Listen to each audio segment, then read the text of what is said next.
Est-ce que tu connais la méthode shadowing pour exceller dans un domaine?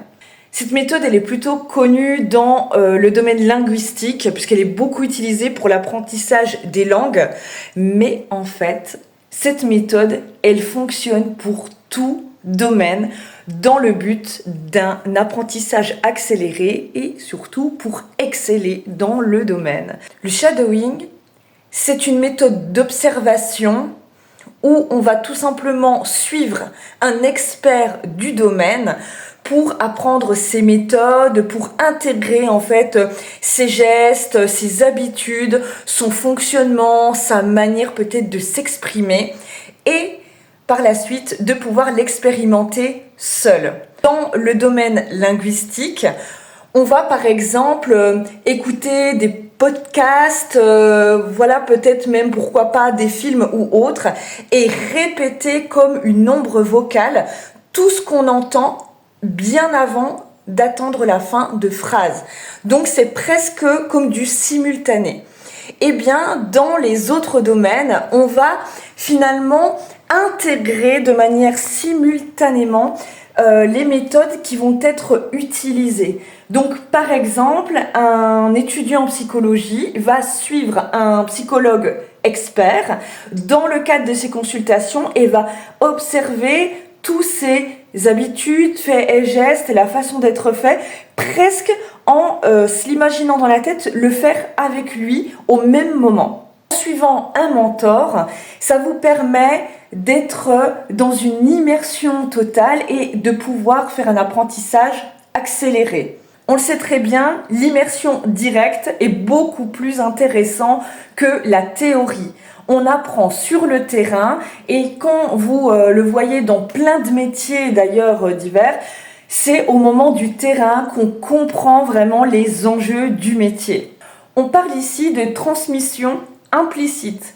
La personne ne va pas forcément s'adresser à toi, mais tout simplement en observant et en regardant les micro-détails, eh bien, il y a une transmission de connaissances. Vous pouvez voir tout de suite les erreurs à éviter, ce qu'il faut faire ou pas faire.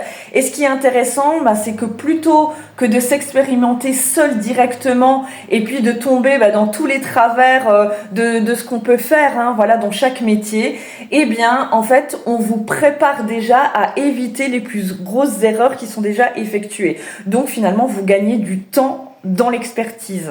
Un apprentissage qui amène un ancrage plus fort.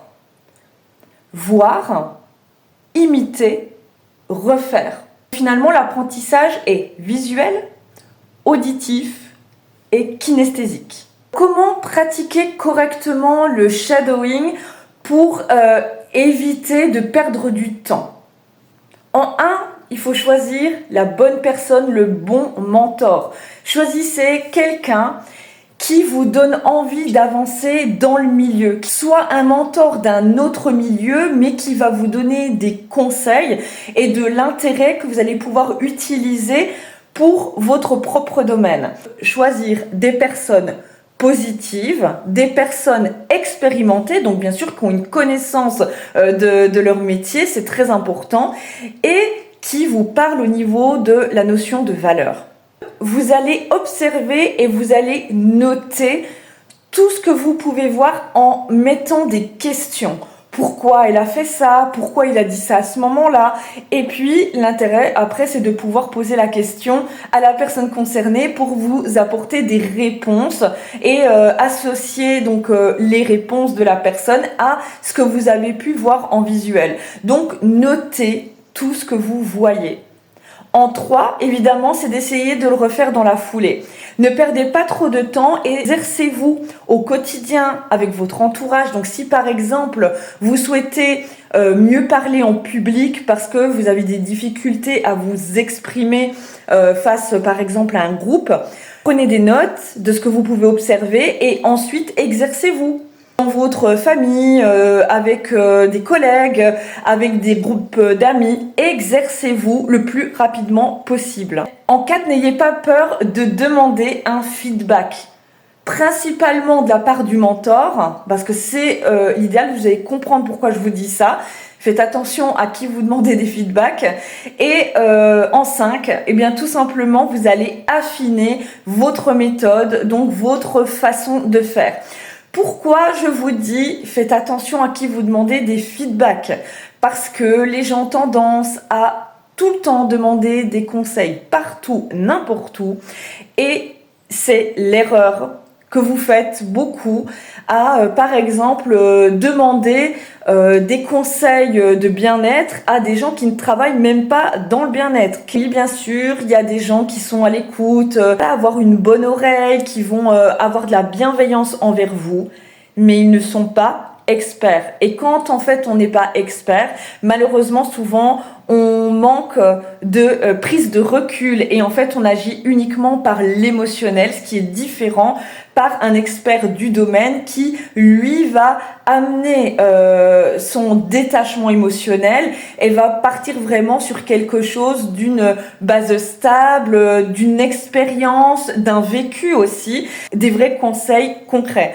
Donc si par exemple vous avez une question sur un domaine d'expertise concernant par exemple de la peinture, il est très logique de poser la question à un peintre. Si vous posez la question à votre voisin qui fait du jardinage, qui est expert dans le jardinage, c'est pas parce que lui il a peint son garage que en fait il va vous donner des super conseils sur comment votre peinture doit être parfaite. Il y a des expertises, donc tout simplement allez chercher les expertises. Chacun son métier, n'ayez pas peur de dire je ne sais pas, parce que pareil, les gens se donnent experts de tout. Il y a des coachs partout, tout le temps, sans formation, et ça, je veux dire, on le répète jamais assez. Les coachs sans formation, ça n'existe pas. Voilà. Si quelqu'un vous dit je suis coach et qu'il n'y a aucune formation derrière, c'est du charlatanisme. Je ne suis pas vétérinaire, je vais pas soigner mes animaux, j'ai des animaux.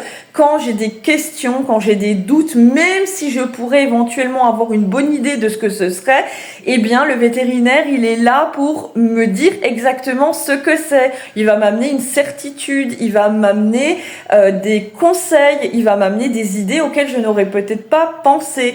Mais c'est pas parce que j'adore les animaux, que je suis une passionnée d'animaux, que je sais forcément m'en occuper parfaitement et que je sais tout ce que je dois faire avec les animaux. Non.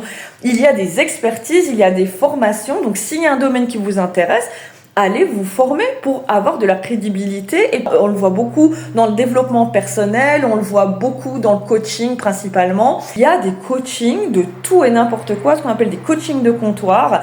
Donc si on revient à la méthode shadowing, eh bien c'est de se baser sur une personne mentor qui a une vraie expertise dans le domaine que l'on cherche ou dans un domaine autre, mais qui peut vous apporter un plus pour évoluer dans votre vie. Mais basez-vous sur des experts. Le shadowing permet de mettre votre cerveau en copie rapide. Donc, voir, imiter le plus rapidement possible. Retenez bien ça parce que ça c'est important. Demandez un feedback de ce mentor et ensuite ajuster. Vous faites ça tous les jours, eh bien vous allez exceller très rapidement.